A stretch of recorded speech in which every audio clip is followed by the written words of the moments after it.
This is my honest review of the Hatch Rest Plus versus the Hatch second generation.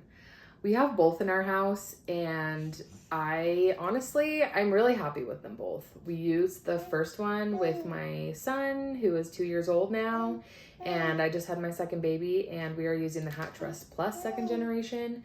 And the biggest difference between the two is that this one is rechargeable, so you can take it off of the base, and it has an 8-hour battery life. Whereas the Rest second generation has to be plugged in at all times. You cannot use it without power to a wall. So this one is incredibly convenient for the newborn stage because you're kind of moving around the house. You're not quite as stationary when you're sleeping like a toddler is. So we use that quite a bit when we're moving around, which is awesome.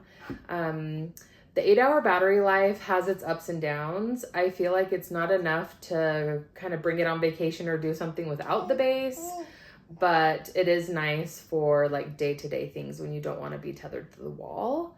It is controlled by an app as well, which is really nice. Both of them, we have preloaded sounds.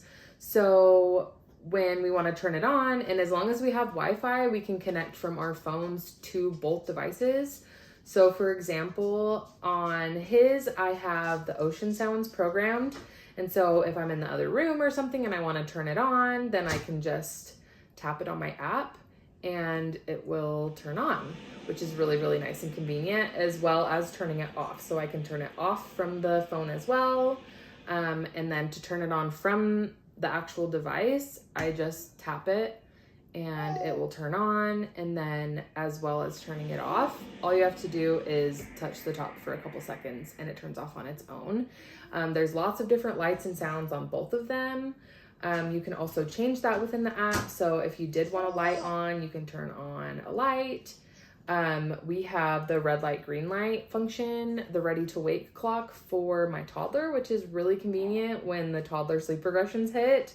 It helps him stay in bed for longer, and he thinks it's a fun game having different lights and sounds on his device. We also have different sounds programmed on my toddler's device. We have the birds that will play with like the rainbow lights just when he's like kind of calming down in the morning or in the night.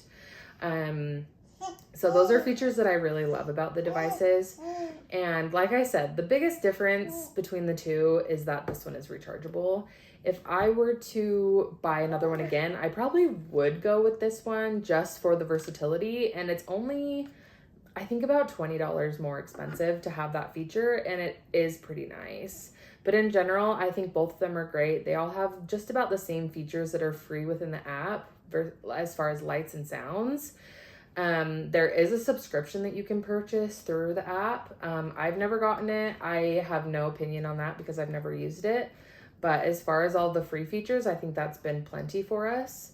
I purchased both of these on Amazon. You can add them to your baby registry if you are pregnant or expecting a baby soon to get a discount, which is really helpful. It's great from the newborn stage through toddlerhood. My oldest is 2.5, and like I said, we still use it every single day. I'm only showing this device because my other is sleeping and he is using his Hatch. So that is my honest review, and tell me in the comments below if you've used them, what your biggest takeaways are, and I will link both of them in the description.